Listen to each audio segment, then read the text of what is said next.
With Tony Midas. The Secretary for the Minister of Defence will be special guest at Wagga's RAAF base tonight. Over 170 Air Force cadets graduating. It's the pinnacle of an extensive volunteer commitment. Over 170 Air Force cadets now in preparation for tonight's three-wing end-of-course parade.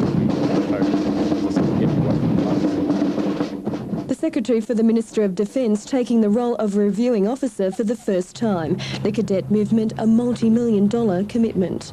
The government made the decision to fund the cadets to the tune of $30 million a year long before September the 11th because our emphasis is on a youth development program. That development program incorporating more than 25,000 young people volunteering as cadets throughout Australia. The course is improving skills in communication and personal development. We expect them to show their leadership skills and their organisation skills that they have so they can go back home and be leaders themselves and help their home units. And while the flow on expertise is important, the movement also provides the opportunity to get a taste of the Armed Forces way of life. You either love it or hate it. We find that the Defence Force Cadets is a good filtering service in that respect, that it gives people a practical understanding, a very good insight into what life is like in the military. And as for Cadet Sergeant Addison Jones, it's an opportunity to inject into greater heights. Hopefully for next year to start with, and then into aviation in the Air Force or Army. Janelle Manwaring, Win News. Prime News with Doug Hogan. And still to come in Prime News, cadets working hard at the RAAF base at Wagga. 170 teenagers who dream of a career in the Air Force have just completed a testing time at Forest Hill. They're all Air Force cadets who've been on a promotions course. They graduate tonight. 17-year-old Cadet Flight Sergeant Patrick O'Neill can finally sit back and relax. He's one of 170 cadets who's just completed a tough 3-week training course at RAAF Base Wagga. It's been pretty intense, 3 weeks with drill, leadership, IT, fieldcraft, leadership exercises, you name it, we've done it pretty much.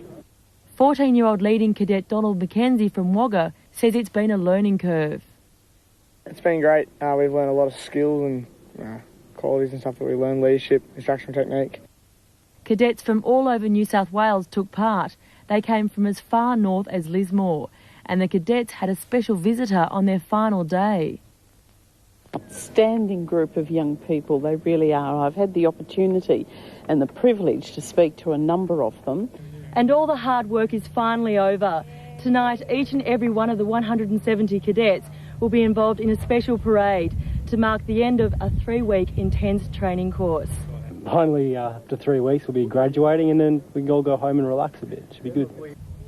And these cadets certainly won't be leaving without saying goodbye to their new mates. Felicity Matiski, Prime News. And again, the special guest there was Fran Bailey MP, the Parliamentary Secretary for Defence. Apologies for our computer problem. Been a busy time at RAAF Base Forest Hill. It's a massive graduation ceremony overnight. Air cadets from all over Australia took part in the parade. It was the final event in a 3-week-long annual training and promotion camp for the youngsters.